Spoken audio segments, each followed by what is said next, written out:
É hora do melhor do futebol na web rádio. É hora de transmissão show na PDP Esportes.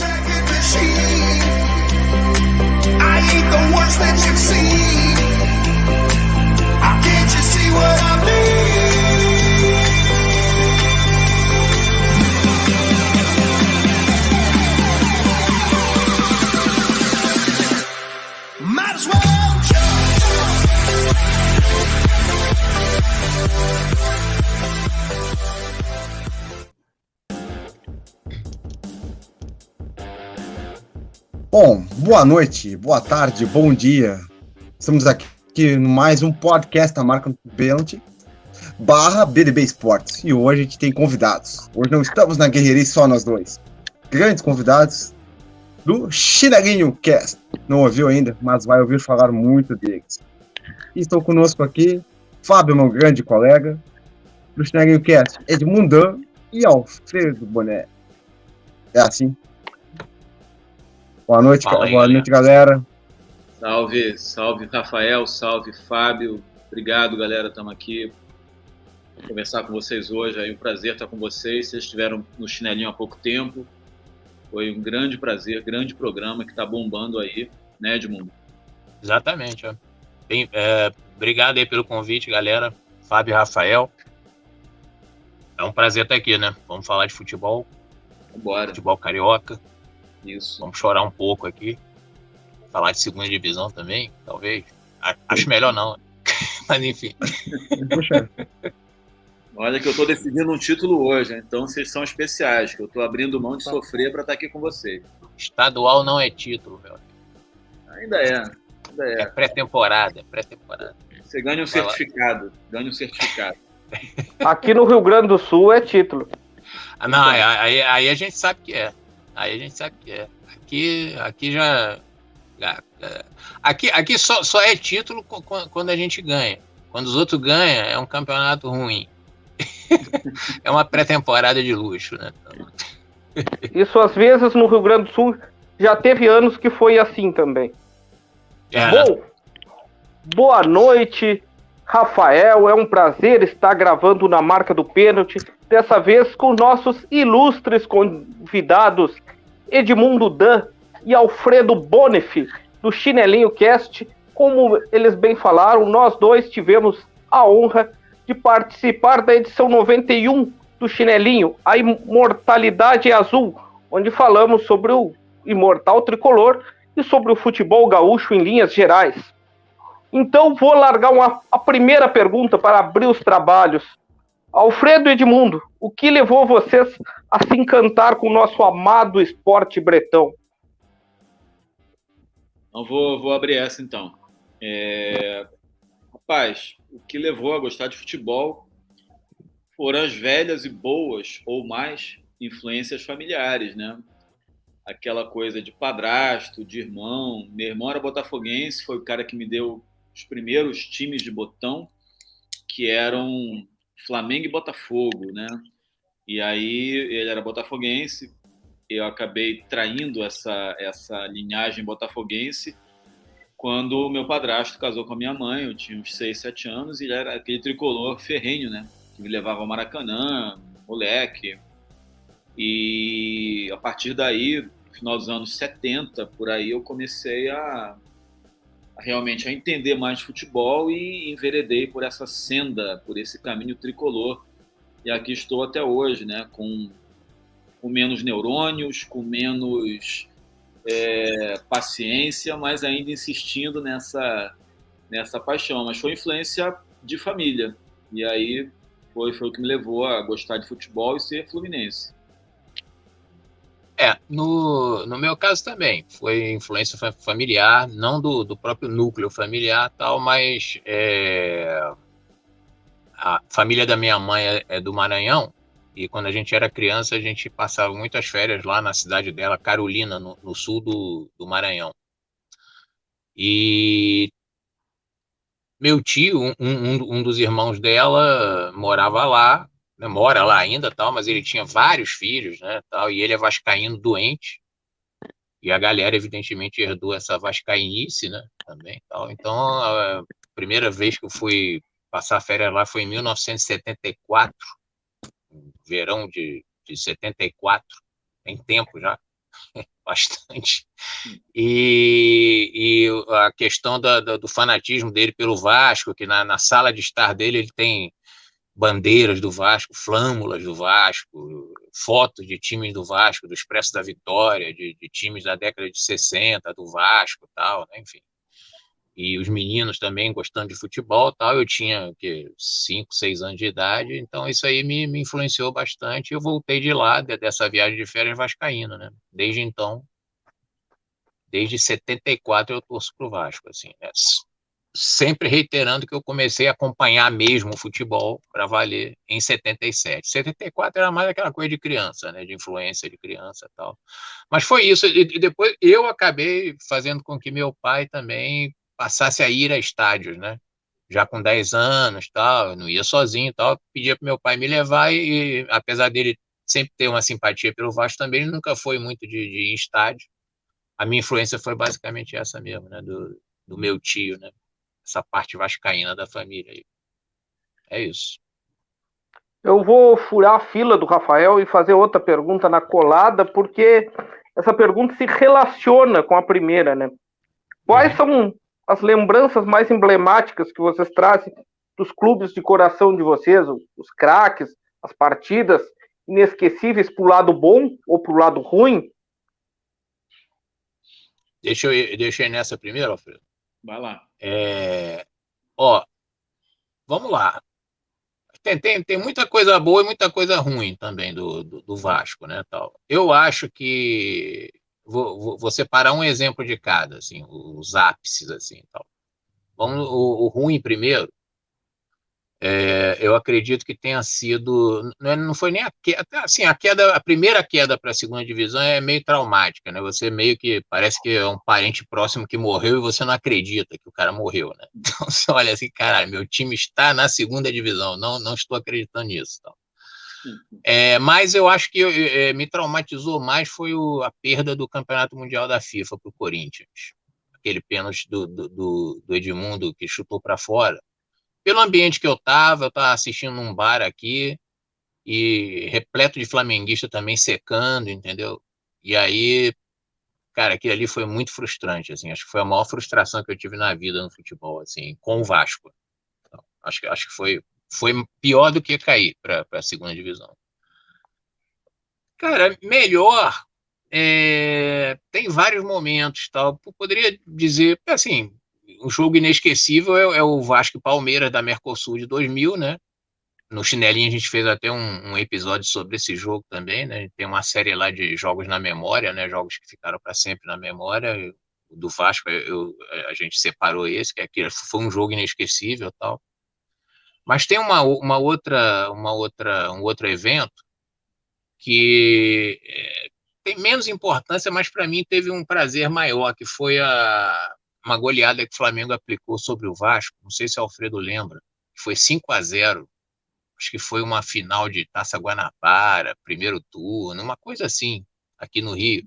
Coisa que não tem tanta importância, mas por ser 5-0, né, e para variar o Flamengo tirando aquela onda de que e tal, não sei o quê, 5-0, e foi perto da Páscoa também, então teve a história de chocolate, o Eurico, negócio de chocolate também, em cima do Flamengo e tal.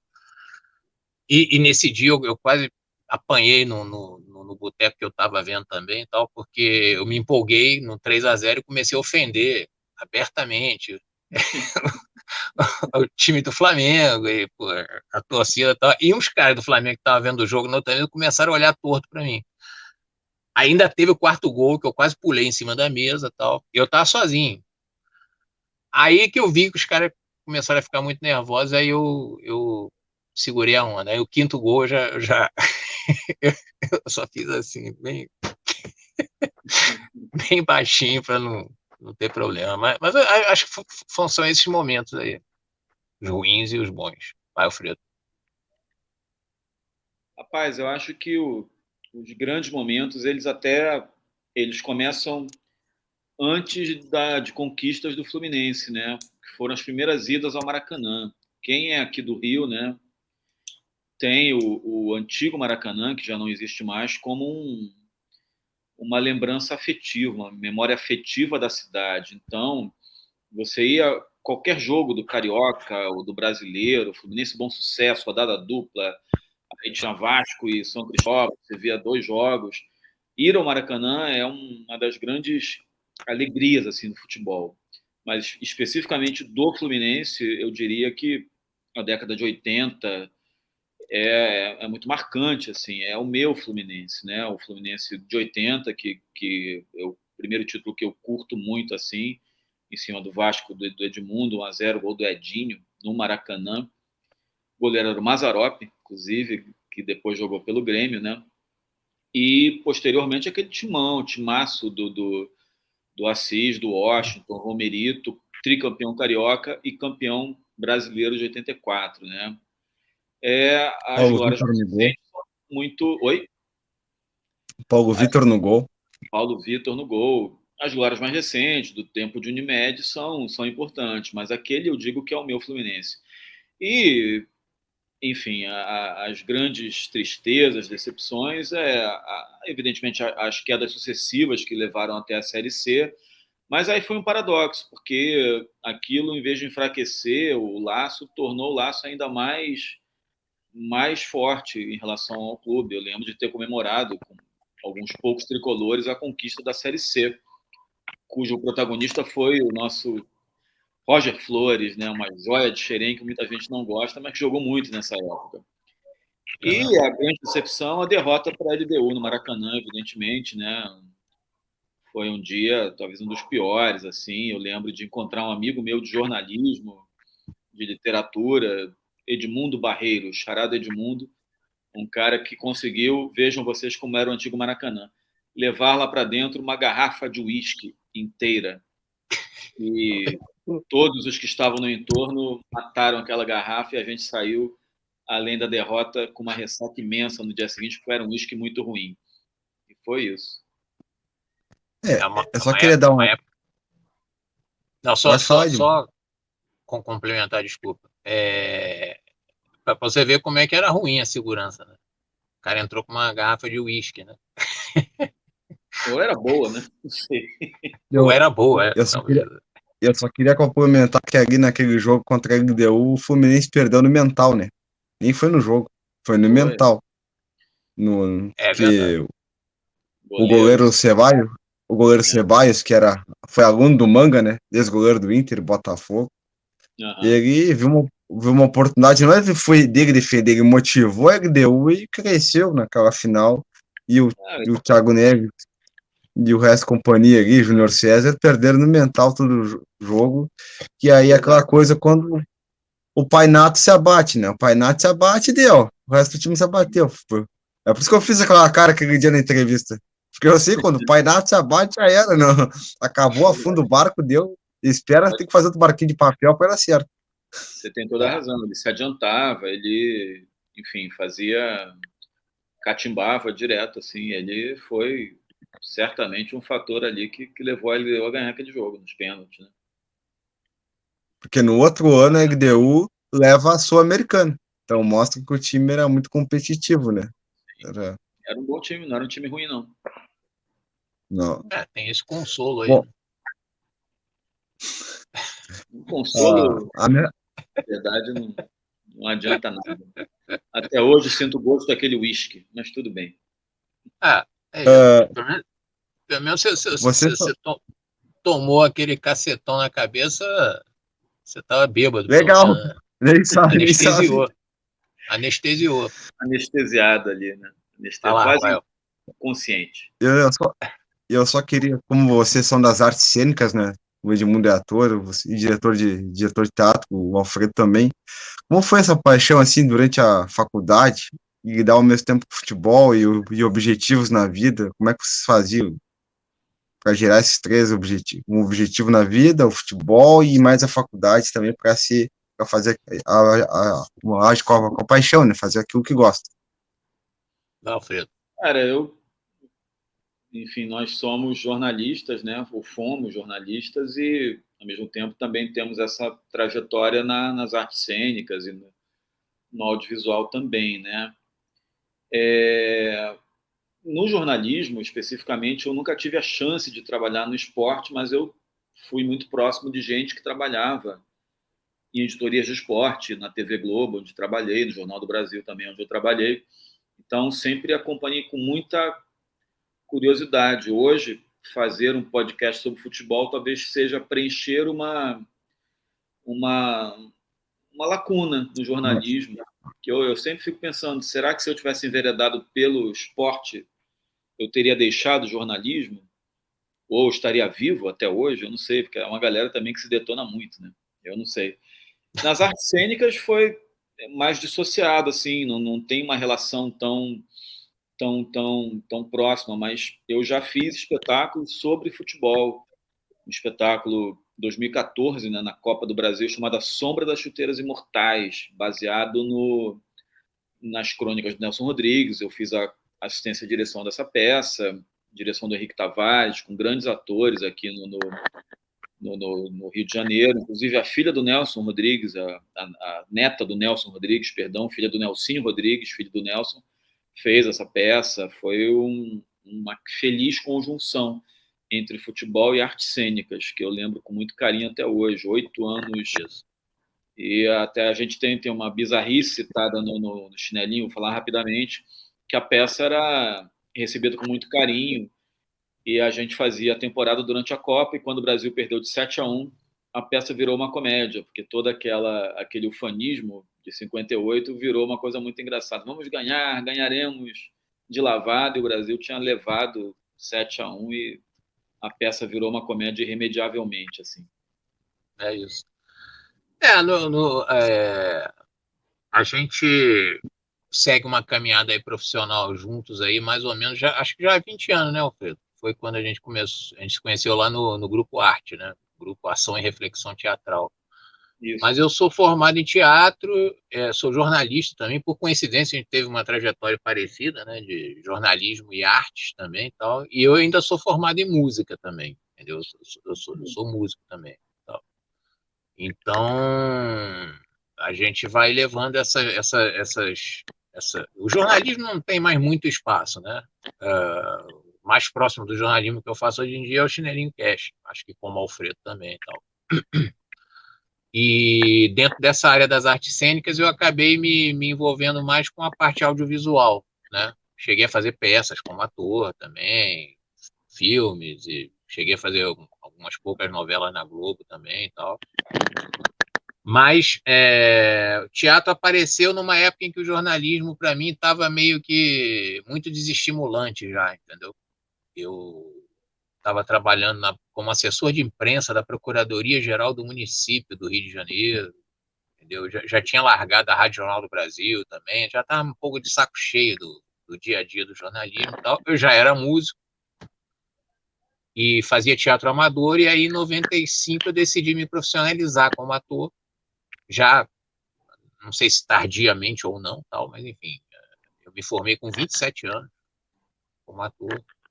E desde então eu passei a me dedicar a 80% das minhas atividades profissionais nessa área, né, de interpretação dramática, ou como ator, ou como diretor, ou como editor de imagem também. E aí, à medida que o tempo vai passando, a gente vai adquirindo outras habilidades. E para você sobreviver, você tem que atirar nas 11, né? Às vezes a música dá uma grana, às vezes como diretor você ganha uma grana, às vezes como ator, tal, enfim.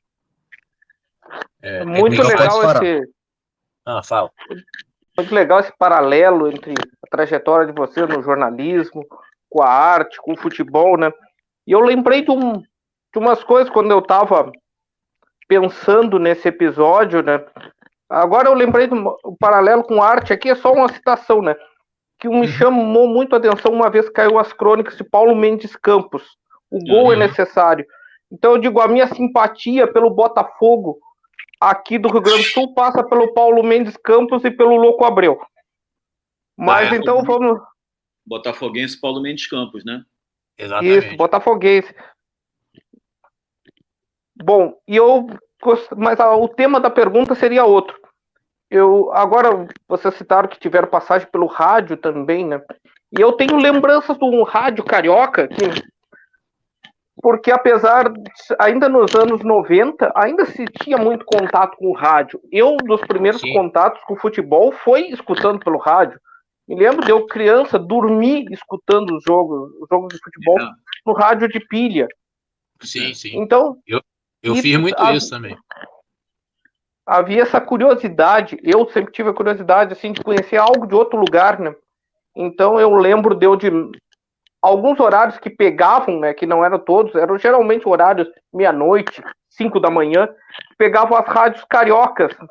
Uhum. E eu pensava todo aquele jeito diferente de transmitir. De manhã cedo o galo cantava, assim, aquelas coisas assim. E queria que você citasse ídolos nessa área da crônica esportiva e do rádio carioca. Vai você, Alfredo, primeiro? Posso ir. São muitos, né? Na crônica esportiva e especificamente no rádio, né? Eu nunca trabalhei em rádio, Edmundo teve essa experiência na Rádio Jornal do Brasil, né? Mas eu especificamente não trabalhei em rádio, não.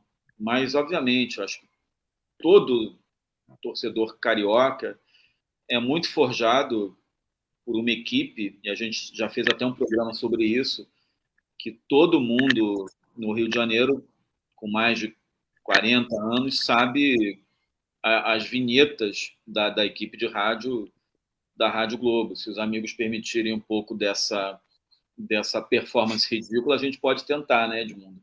Pode. Eu vou começar então.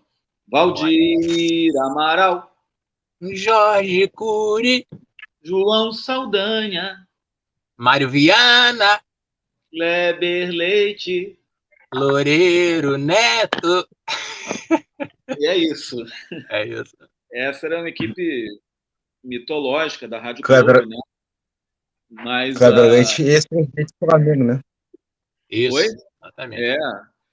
Mas na crônica esportiva, de forma geral, sei lá, obviamente Nelson Rodrigues, Mário Filho, o próprio João Saldanha, o Paulo Mendes Campos, que você falou, Stanislau Ponte Preta também, né, que é um cara que se dedica muito ao futebol. É uma galera que acabou forjando assim muitos torcedores, né, sejam eles de quais clubes forem. E essa galera do rádio assim era sensacional, né? A gente acordava ouvindo rádio, como você falou, Fábio. A gente ouvia as resenhas das 10 da noite para saber as notícias num tempo em que Globo Esportivo, né? Globo Esportivo, em que não havia essa profusão de informação da internet. Então, o rádio era o veículo para você se informar sobre o teu time. Agora, as notícias do Fluminense com fulano de tal, setorista. E eram tempos assim de realmente o rádio ser um companheiro, né? Não só em casa, mas de levar para o jogo de futebol e às vezes até perder o rádio num acesso de raiva ou porque numa alegria intensa ali que você jogava para cima e já era o radinho, né? É verdade.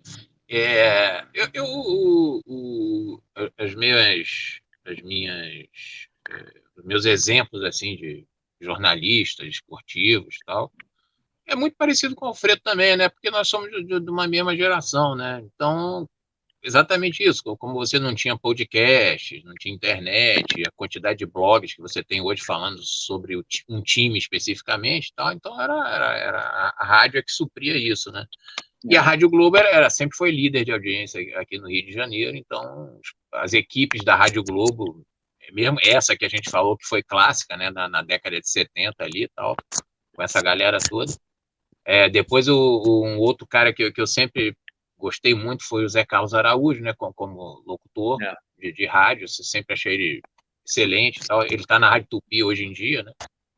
E uma galera que foi da Rádio Globo está na Rádio Tupi hoje em dia, ele, o Apolinho também e tal, enfim. E no geral, assim, em termos de crônica esportiva, me parece que o Nelson Rodrigues é o grande ícone também, né? Eu sou realmente apaixonado pela literatura do Nelson Rodrigues. Tem a obra completa, já li, de vez em quando eu pego umas crônicas antigas para reler também, as crônicas da vida como ela é, das compilações sobre futebol, né? A Pátria de Chuteira, A Sombra das Chuteiras Imortais, tal, né? Enfim. No qual, inclusive, foi baseado a peça que o Alfredo foi assistente de direção, que ele citou aqui, né? Acho que são esses ídolos, assim, né?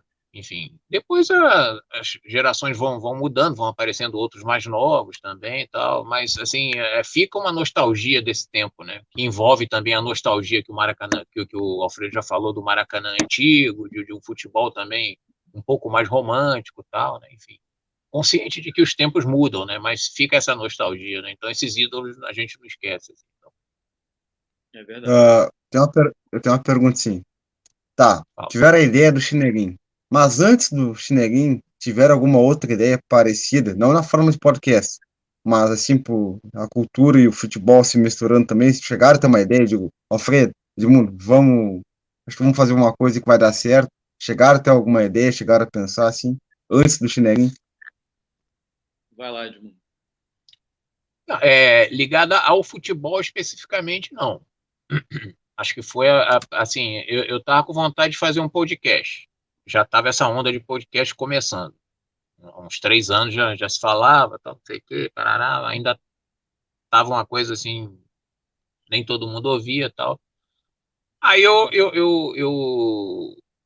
em 2019 eu falei, cara, estou dando muito tempo para poder começar a fazer conteúdo digital, né? Tem que entrar na internet de qualquer jeito, porque o bonde está passando e estou fazendo nada tal.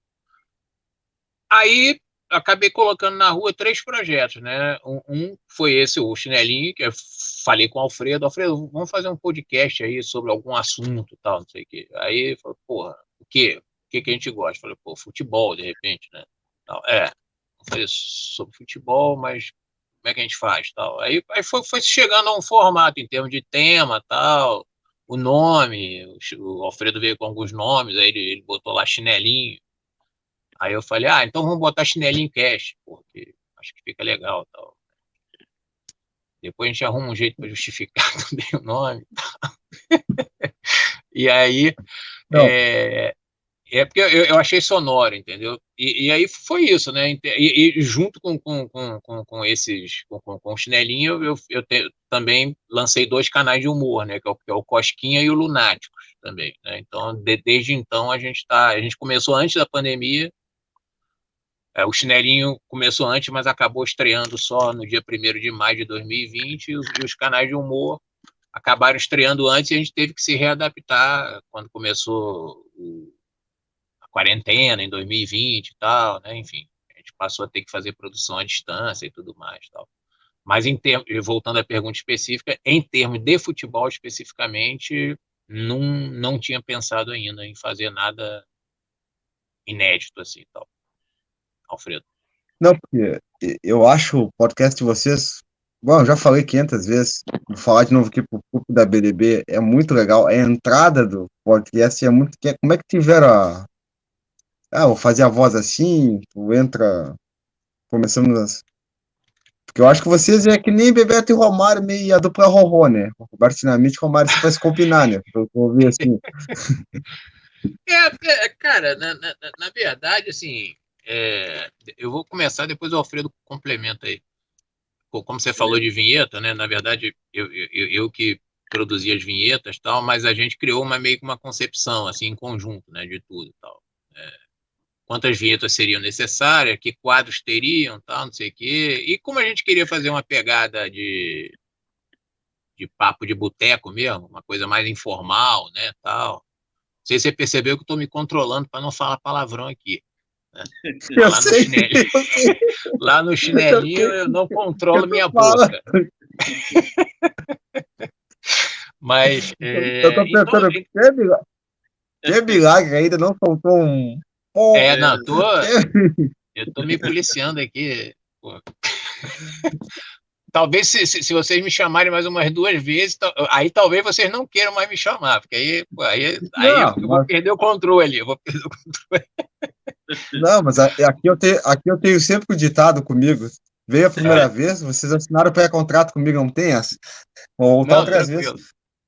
Tranquilo. Mas o... Pô, perdi o fio da meada. Fui falar de palavrão e esqueci. Tá falando o quê mesmo? Não, da abertura do chinelinho, coisa aí. Tu vai falar uma parte e depois vão ver. Então, aí é o seguinte, cara. Aí a gente falou, cara, como a gente tá fazendo uma coisa mais solta, mais informal, tal, a gente não tem pretensão de ser encarado como jornalista esportivo, né? Como cronista esportivo também. Na verdade, são torcedores que entendem um pouco de futebol e que estão ali brincando e jogando suas opiniões sobre temas mais ou menos relevantes, né, ligado ao futebol e tal. Então, as vinhetas têm que ter uma pegada meio humorística também, engraçada, né, tal, né, enfim. Aí tem muita coisa de experimentação também, né, cara? Como eu sou músico, Alfredo também é músico também e tal. Aí eu sento e vou experimentando coisas. Aí, por exemplo, aquela ideia, né? Chinelinho, cast, não sei o que e tal. Eu gravei normal, depois eu fui alterando a velocidade. Aí eu achei engraçado aquela parte. Pô, vai ficar assim, vai ficar com essa voz aí. Então, aquela história da como é que é? Solta a chinela nele, pá! Aquela velha sou eu que faço também. Então, as vozes são todas minhas ali. Então, não, é sensacional a abertura do podcast. Aí é isso, cara. Tem muita coisa intuitiva também, entendeu? A gente planeja, mas tem muita coisa que vai na hora. Né? Alguma coisa aí, Alfredo? Acrescenta aí alguma coisa aí. Não, acho que é isso aí. Eu tenho só uma opinião, porque se uma criança ouvir todos os dias o podcast de vocês, vira fã. Porque a entrada chama atenção, as vozes mudam, e se o meu filho tá do meu lado, que começa em uma semana e não para mais de repetir a voz que tu faz. Mas então chama. Tem uma classificação indicativa 16 anos, senão não pode ouvir. Por minha culpa. Mas é isso, não tem muito o que complementar assim, porque só diria que também tem uma pegada que não chega a ser uma atuação, sobretudo na abertura, na parte mais roteirizada, né? Mas que certamente o fato da experiência de teatro, de artes cênicas, ajuda um pouco a dar essa pegada que foge um pouco de uma coisa mais formal, do jornalismo. Não, estamos aqui entrando no ar, não sei o que, jornalística, digamos assim, né? Então tem uma pegada descontraída e quase teatral, eu diria, em função dessa experiência, né, do teatro. E tem um detalhe que é importante ressaltar, que acho que um dos pontos fortes também é o texto, que a autoria é do Alfredo. Raramente eu dou um pitaco ou outro, alguma sugestão e tal, mas o roteiro é todo do Alfredo, que escreve pra cacete. Veja bem, eu falei cacete.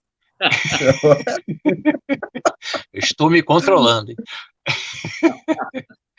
E então é também um dos pontos que é mais elogiados também, né, tal. E o texto tem essa pegada não muito realista, né, digamos assim, né, que é exatamente uma influência de texto teatral também, tal, né, enfim, aí a gente foge também pelo texto dessa questão jornalística especificamente.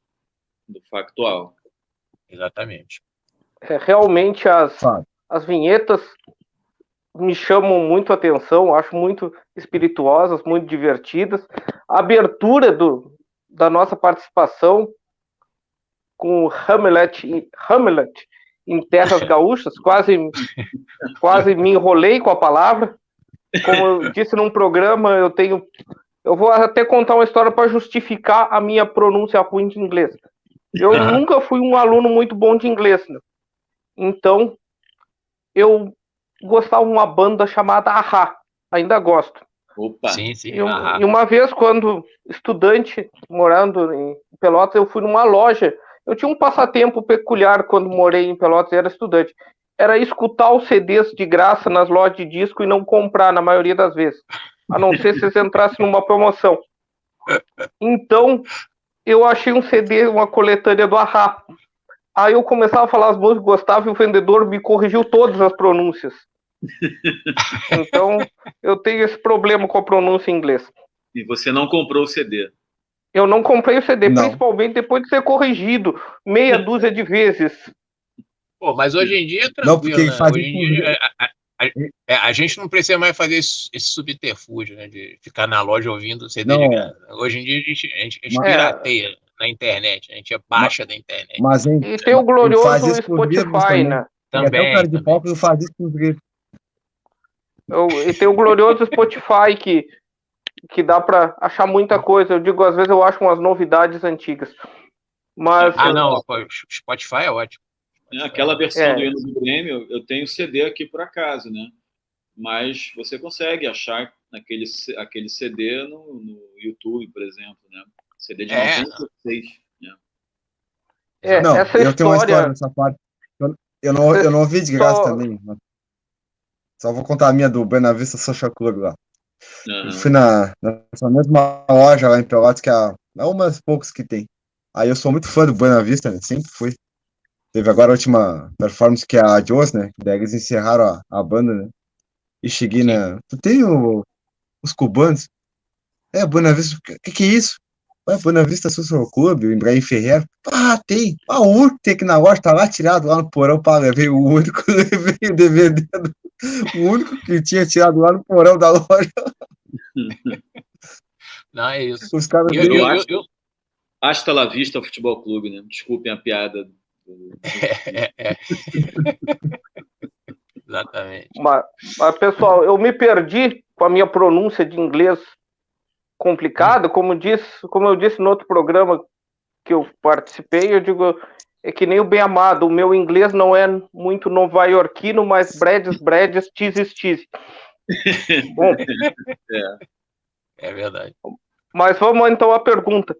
Vamos lá. Para vocês, qual seria a era de ouro do futebol carioca? Eu penso em várias eras, assim. Penso nos anos 60, Garrincha, Garrincha, Zagallo, Didi. Penso 70, época de Rivelino, Zico. Anos 80, com Dinamite, Zico, o Fluminense do Casal 20, Romerito, Branco.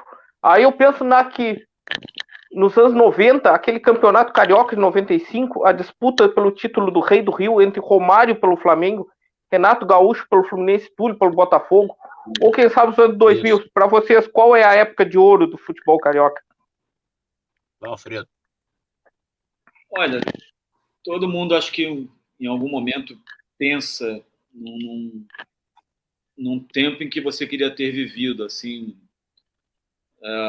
digo, no auge da maturidade, naquele tempo, eu gostaria de voltar aos anos 20, eu gostaria de voltar aos anos 60, a loucura dos anos 60, enfim.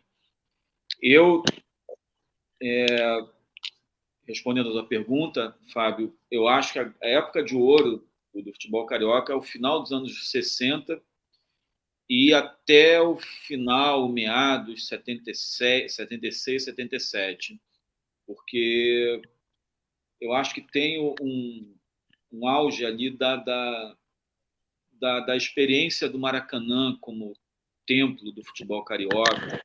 Tem o final daquele Botafogo fantástico, tem a máquina tricolor, você tem o Flamengo, que ainda não era o Flamengo do Zico, mas estava ali se gestando ser o Flamengo do Zico, e um Vasco forte também.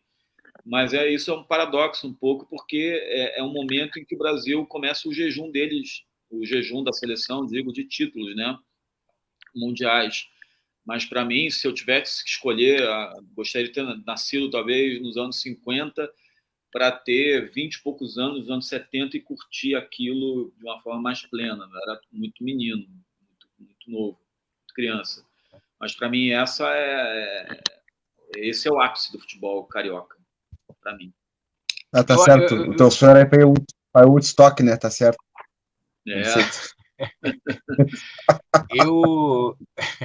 Eu acredito que tem períodos também que são puxados por alguns times, né? Eu acho que o primeiro momento assim que se falou mais nacionalmente do Rio de Janeiro, acho que foi na época do Expresso da Vitória do Vasco, na década de 50 ali e tal, né? Eu acho que esse time do Vasco ajudou também a projetar o futebol do Rio mais ainda do que já era também. Tal. Depois vem o Botafogo, liderando praticamente toda a década de 60 aqui no Rio, né? Tal. E aí, acho que esses foram 2 momentos do futebol carioca, mas mais puxados por um time só. E aí entra no aspecto que o Alfredo falou, né? Eu acho que a partir do final da década de 60 houve um crescimento do Flamengo, um crescimento do Fluminense também, não só com grandes times, com conquistas consecutivas de títulos cariocas, que naquela época era importante, né? O estadual e tal. Tinha outro peso, era mais importante ganhar um estadual do que um brasileiro. O Vasco sendo campeão brasileiro em 74 e tal, né? Enfim, e os times carioca, e assim, acho que foi o auge daquela geração que foi culminar na Copa de 82, né? O grande último período em que todos os grandes craques brasileiros jogavam aqui, né? E o Rio de Janeiro ainda era um epicentro do futebol. Menos o Falcão, né? Menos o Falcão, em 82, né? Mas ainda pegamos o Falcão durante um tempo aqui ainda, né? De 76 ele já estava, já? Eu não me lembro agora. Não, aquele não. título do Inter, não, né?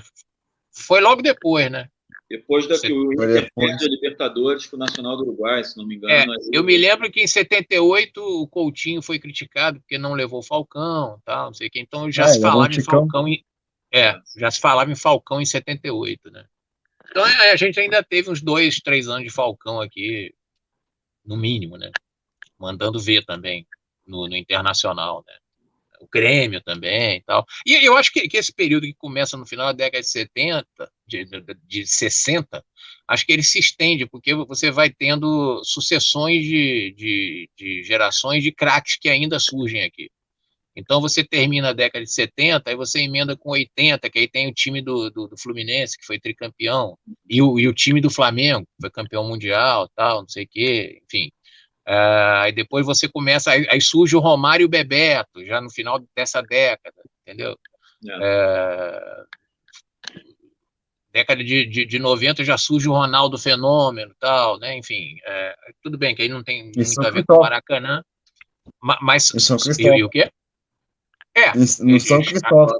São Cristóvão. Acho que, se eu não me engano, ele chegou a jogar um carioca profissional, se eu não me engano. Aí o Cruzeiro levou logo. Eu tenho a impressão que ele nem chegou a completar esse campeonato. Eu não me lembro agora.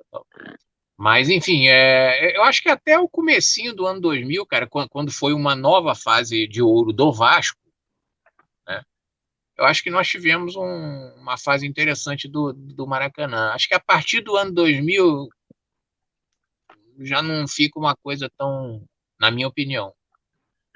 Eu acho que essa fase de ouro do Maracanã talvez dure, na minha opinião, até o comecinho dos anos 2000. Sendo que ela foi mais intensa nos anos 70 e 80, na minha opinião. Estadual perde força, acho que é já não é a mesma coisa. Eu tenho uma pergunta para o Edmundo. Na concepção dos ídolos, o que significa o Barbosa para o Vasco da Gama? Cara, Barbosa é um dos maiores ídolos do Vasco, né? Assim, a torcida do Vasco não, que eu saiba, nunca carregou essa mágoa que muita gente carregou durante anos, culpando o cara, né, pelo Brasil ter perdido e tal. Enfim, em 50, né? Uma coisa ridícula, né? Patético isso e tal. Não vi jogar, evidentemente, tal, mas todo mundo fala, pessoas que ouviram jogar, tal, e jornalistas que eu já vi falando deles em várias mídias, tal, dizem que foi um dos maiores goleiros que o Brasil teve em todos os tempos, né? Tudo bem, era outra época, era outro tipo de preparação, a exigência em relação aos goleiros era provavelmente menor do que é hoje, né? Tal. Mas dizem que Barbosa era sensacional, né? Enfim, não é à toa que era titular lá da seleção brasileira, e não é à toa também que a base daquela seleção era o Vasco, né? Que era o Expresso da Vitória, né? Que é exatamente aquele time ali de final dos anos 40 e década de 50, né? Que reinou durante um bom tempo, assim. Vale lembrar que a gente fez um programa com o pessoal do Negro Muro, pessoal de arte urbana, que há pouco tempo fez lá no CT do Vasco um grande muro com a figura do Barbosa, né? Justa homenagem. Exatamente, O Negro Muro, para quem não conhece, vale a pena pesquisar na internet, no Instagram e tal, é só botar Negro Muro. Eles fazem painéis, pintam pela cidade painéis em muros ou paredes que estão abandonadas ou sem uso, tal, homenageando personalidades negras, né? Não só do futebol, mas da cultura em geral, entendeu? Das artes, da cultura, enfim, personalidades negras que tenham se destacado, né? Então é um projeto muito interessante. E tem um episódio do Chinelinho, como o Alfredo falou, não me lembro qual é o número agora, dei uma pesquisada lá, quem quiser assistir, Negro Muro, que é bem interessante, né? Vale a pena. E a outra é com o Mendes, né? O narrador, né? Que um neto, né? Do Mendes, né? Carl Mendes, né? Que narrou em 9 tons diferentes o gol do Uruguai. Que eu fui pesquisar a seleção de 50 do Uruguai e o Barbosa também, muitas reportagens que eu vi, eu acho que foi muito injustiçado.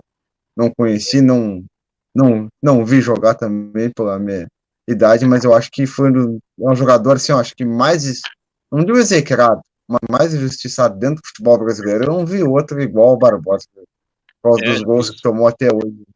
Costumava e eu dizer acho que também a máxima de condenação no Brasil era 30 anos e que ele já vivia uma condenação há mais tempo do que 30 anos, né? Exatamente.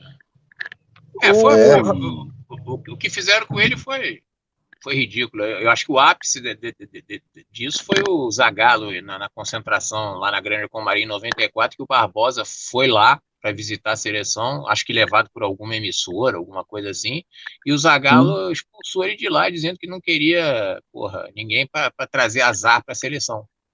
Isso foi manchete e tal. Ele inclusive voltou de lá bastante deprimido, o Barbosa. Em 94 isso. Zagallo, né? Enfim, aquele esquema, né? Zagallo fez isso com o Barbosa, né? Uma coisa patética, né? Patética. O senhor podia passar experiência, né? Maturidade para alguns jogadores ali, histórias de. Homenagear, né? Uma homenagem, né? Foi um dos maiores jogadores do Brasil, um dos maiores goleiros, e o cara vem com aquela história, né? O cara ficou traumatizado, Zagallo. Na final de 50, ele era da polícia do Exército, né, Zagallo. Ele assistiu a final de 50 como guardinha do Exército, no Maracanã. Durante muito tempo demorou a ter um outro goleiro negro na seleção, talvez uma herança racista desses tempos. Exatamente. De estigma sofrido pelo Barbosa, né? Durante muito tempo, acho que né? por Dida, né? Dida. E o Jefferson também depois, né? Isso. Não, eu quis perguntar porque eu não. Como tu é vascaíno, eu digo, cara, e o reserva era o Castilho, né, do Fluminense, né? Era o Castilho. Isso. Na minha opinião, não é porque é porque é Fluminense também, mas é a maior demonstração de amor para um clube, na minha opinião, que é o cara.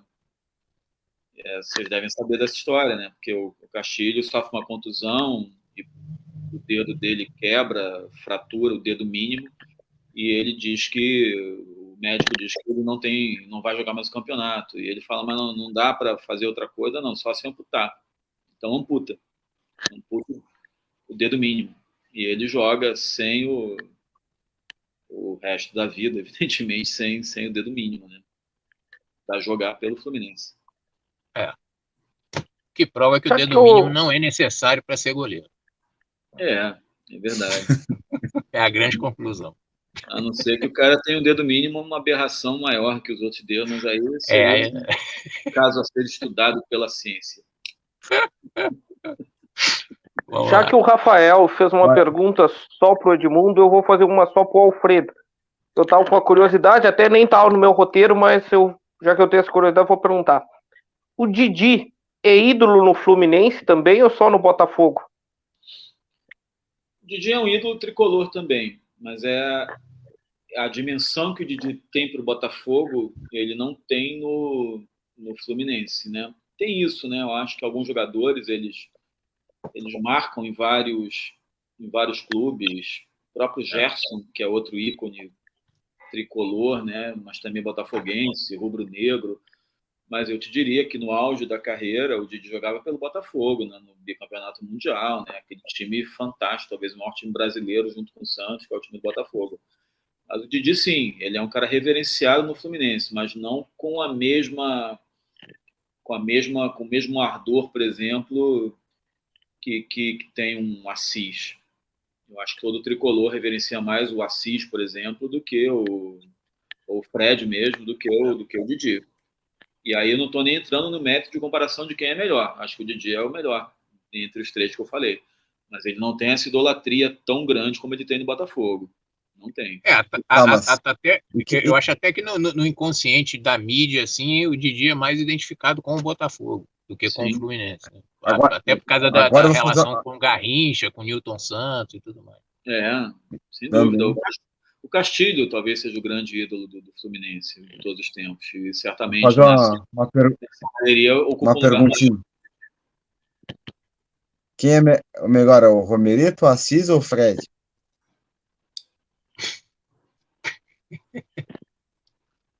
É o cara que está aqui na tela de descanso do meu computador, que está ao lado de outro amigo meu, Assis e Washington, são o descanso do meu computador. Eu como observador de fora, eu colocaria o Romerito. Não, acho que tecnicamente, mas se eu for falar do que significam esses caras aí, sim. O Assis. Em termos de idolatria, acho que sim, né? Certamente. E quando o Vasco da Gama chegou lá no Mundial, João, perdeu aquele jogo, eu esperava que o Vasco ia ganhar, que eu vi a final da Libertadores quando o Barcelona igual já aqui. O que passou assim? Dava para ganhar, dava para ter dado mais. O mundial que o Edmundo perdeu? Não, no Japão. Madrid. Com o Real Madrid. Cara, o Vasco, na minha opinião, jogou ou de igual para igual ou melhor que o Real Madrid. E perdeu por um vacilo da zaga em 2 momentos, assim, tal. O Vasco jogou bem, jogou equilibrado, né? Enfim, acho que perdeu por detalhes, assim, por detalhe mesmo. Era um time realmente muito bom, aquele time do Vasco, né? Juninho Pernambucano, Juninho Paulista, Mauro Galvão, Edmundo, Pedrinho. Era uma seleção. Foi um dos últimos grandes times do Vasco. Sim. Exatamente. O jogo foi os últimos grandes times. Ó, tá falando, hein? Como é que faz isso? Tá na cara do nosso convidado, cara. Os últimos grandes. E foi. Não, mas é isso mesmo. Ele tá certo, pô. O Vasco, acho que teve, assim, as eras de ouro do Vasco, acho que foi década de 50, com o Expresso da Vitória. Eu acredito que o Vasco teve bons times ali na década de 70 e 80, mas acho que uma outra época de ouro de toda a história do Vasco, eu tive o privilégio de acompanhar inteira, foi esse ciclo aí de 97 até 2000 e pouco, que o Vasco ganhou quase tudo, né? Ganhou Carioca, Rio, São Paulo, Brasileiro, Libertadores, chegou em 2 finais de Mundial. Mercosul. Então, Mercosul, aquele jogo inesquecível e tal, né? Enfim. Felipe jogava muito, Carlos Germano no gol. Muito. Felipe. Timaço. Era um timaço, cara. Era um timaço. Esse time era sensacional. Foi a melhor fase do Vasco, assim. Desde que eu acompanho futebol, foi essa fase de 97 a 2001 ali e tal, foi inesquecível. 2000, né? Até o final de 2000. 4 anos inesquecíveis. Sob a tutela de Eurico Miranda. Né? Sob a tutela de Eurico Miranda. Ninguém precisa saber disso. Todo mundo sabe disso.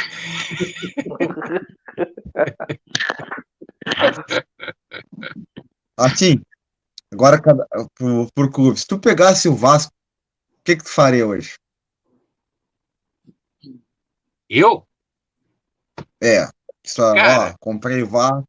Não é que eu dizia comprei, assumi. O que tu faria de diferente? O que tu faria pra torcida? O que tu faria? Se faria estádio novo ou não?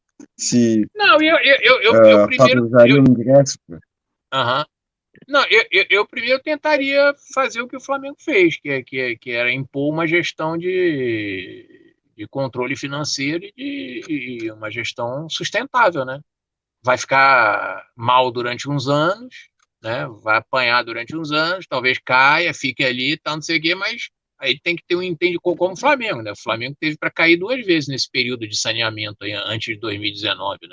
Teve 2 campeonatos que ele ficou pela última rodada, tal. Enfim, mas já era esse período de saneamento financeiro, tal, não sei o quê. Que assim, eu não tenho como falar, né? Mas inclusive o chinelinho dessa semana a gente começou a divulgar hoje, é sobre a SAF do Vasco, né? Tal. Mas então não vamos dar spoiler. Então. Não tem problema, não.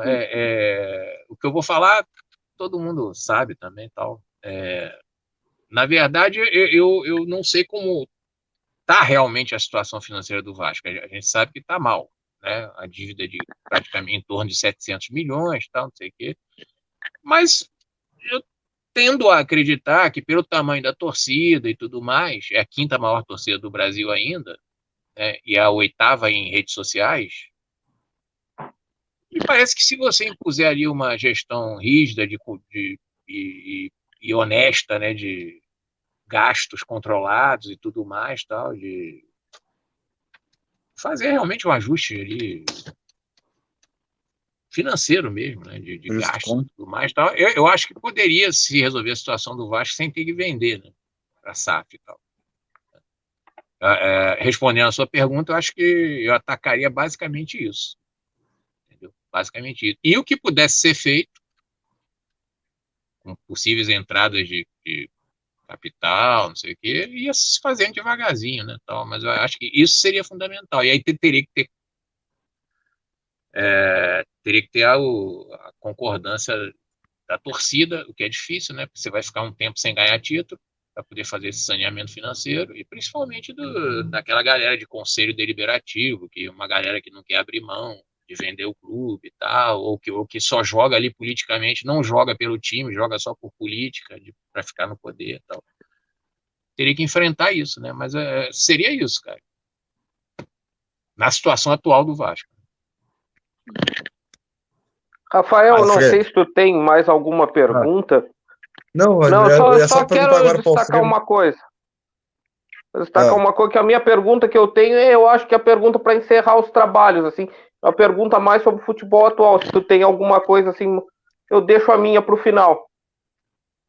Não, é perguntar para o Alfredo o que ia fazer com o Fluminense, era só isso.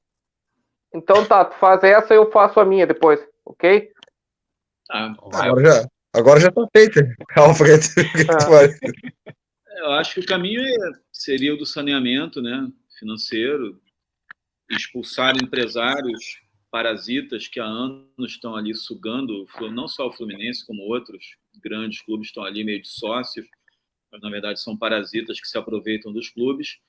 E eu contrataria um joalheiro, um desses joalheiros que trabalham aqui no mercado popular, não sei se vocês conhecem a Saara, aqui no centro do Rio de Janeiro, porque dizem que Xerém é uma fábrica de joias, mas na verdade 90% são bijuterias. Eu tenho certeza que esse joalheiro, esse valoroso profissional, conseguiria separar o joio do trigo e garimpar verdadeiras joias, que seriam vendidas não por esse preço de galalite. Porra, mas você tá cuspindo em Xerém, rapaz? Porra. Não. Xerém é o que sustenta o Fluminense atualmente, porra. Imagina se fizesse craques de verdade, porque Martinelli é o que eu chamo de PPP, o Pirlo da prega presa. E aqui paro. Nossa, amor, cara, que isso. É isso aí. E tem dito, né? Vai lá. Bom, então eu vou ir com a minha pergunta. Vou perguntar tanto para o Edmundo como para o Alfredo, que a pergunta serve para os dois, como eles veem o início da temporada dos seus clubes e como eles projetam esse resto de 2022. Vai. Se você quer a melhor previsão, é pior. Se for a pior, é comigo. Queremos a previsão verdadeira de vocês. Aí o que vocês sentem de verdade. Então vai a previsão boa primeiro. Cara. Acho que é do Alfredo, sei lá. Já foi melhor, na verdade, né? Eu acho que o Fluminense montou um time desequilibrado, como ele vem fazendo há algum tempo. O Fluminense tem melhorado. É forçoso reconhecer que essa diretoria conseguiu coisas que as anteriores não conseguiram, patrocínios. É o segundo ano consecutivo de Libertadores, tudo bem, fracassou na tentativa de chegar à fase de grupos, mas disputou a Libertadores, isso acho que é um termômetro.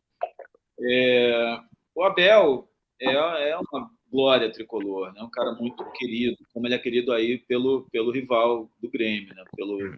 Em respeito aos companheiros, não direi o nome do rival do Grêmio hoje aqui. Então... Isso é fácil. Então, vocês têm que mudar, vocês têm que mudar a cor do ao vivo aqui em cima, que tá vermelho. Vim até de esse não é conosco, esse é lá com Então, eu acho que o time é desequilibrado, mas ele tem condição de fazer uma campanha boa em alguns torneios. Acredito, Copa do Brasil, o próprio estadual, né? Hoje é final, depois não sei o que vai ser, o Flamengo é o franco favorito, e a Sul-Americana. Mas brasileiro, eu acho que não tem grande perspectiva de talvez uma classificação para Libertadores. Mas vai depender um pouco de uma certa modernização do Abelão, que eu não sei se acontecerá. O Vasco, as previsões são péssimas, né? Assim, a gente só tem o brasileiro, não tem mais nada. Bom, enfim. Tem a Copa. Cara, eu nem sei. O Vasco ainda tá na Copa do Brasil, né? Eu tô tão. Não, ele caiu pra Juazeirense, cara. Puta merda. Cara, agora eu vou dormir. Eu esqueci. Me falou o nome ainda, cara. Você tá vendo como é que é? A gente, o nosso inconsciente apaga as coisas, entendeu? Que traumatizam. Pois é, só tem o Campeonato Brasileiro da segunda divisão, entendeu? E assim, no Carioca, apesar de ter chegado na semifinal, não fez mais do que obrigação, o Vasco ganhou dos times de menor expressão no primeiro turno e tal, ganhou sofrendo, jogando mal, entendeu? Tudo de 1-0 e jogando muito mal, não teve nenhum jogo bom, e perdeu todos os clássicos, né? Então, assim... Sabe qual é o nome do teu técnico, né? Sim, pois é. Então, não, e o time é ruim também. O time é ruim. O time não é grande coisa também, tal. Precisa de reforço. Até para disputar a Série B. Acho que está numa situação melhor do que a do ano passado.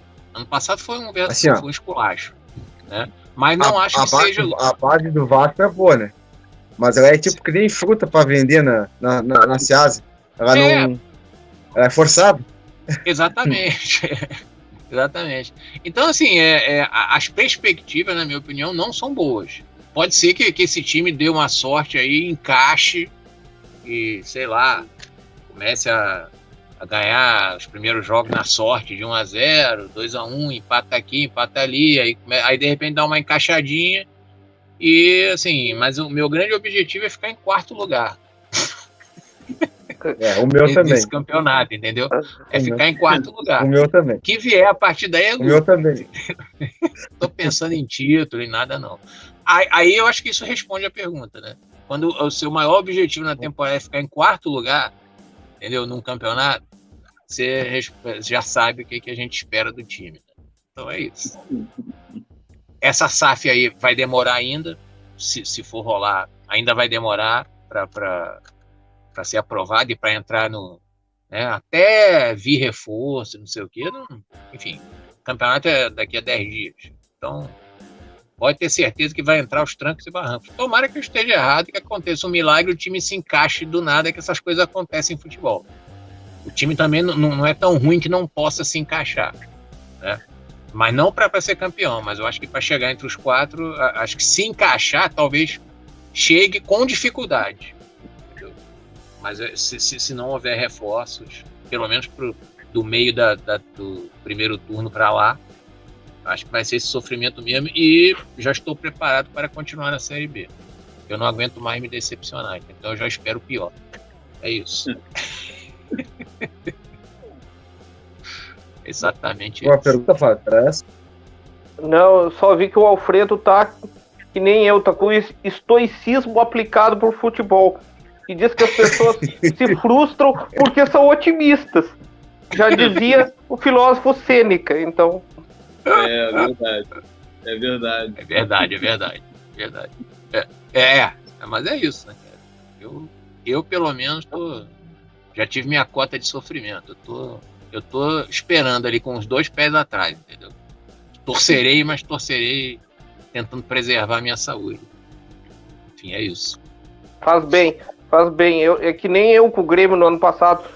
No começo, as primeiras derrotas, eu me frustrava. Depois eu já esperava que aquilo fosse acontecer. Bicho, depois você é tomado de um sentimento de resignação, rapaz. E aí porra, pode perder.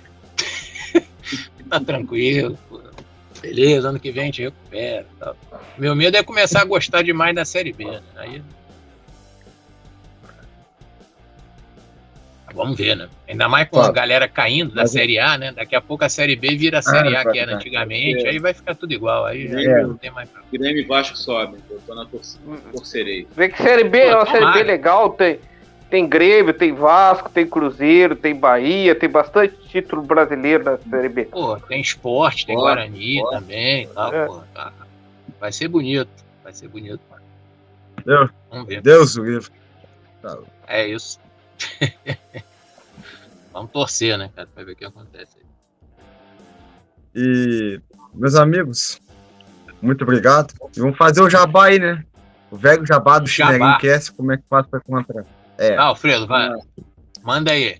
E lembre-se, né? A cada sexta-feira a gente posta um novo episódio, né? Meio-dia a gente libera o link, né? Nos links do Chinelinho Cast no Instagram, no link do Edmundo, no perfil do Edmundo, no meu perfil, né?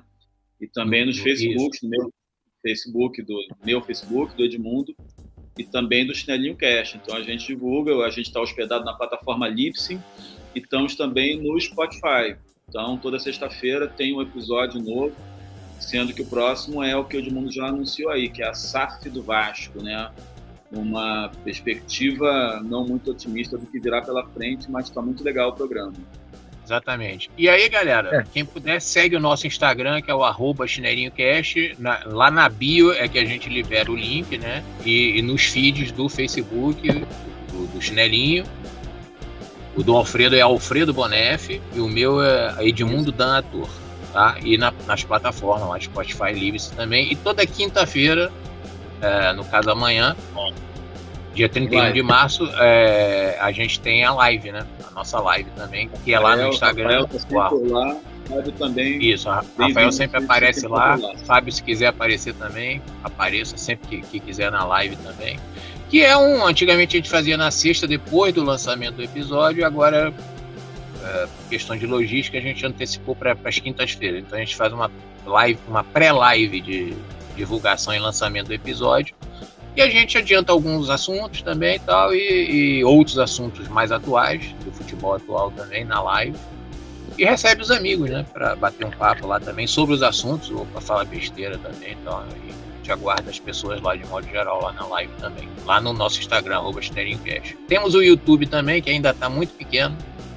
Estamos começando a inserir lá conteúdo. Em breve ele vai estar maior também e tal. Mas quem quiser já ir se inscrevendo lá, vai ser muito legal. É isso aí. Feito jabá. Bom, eu também. Eu me divirto muito com na final.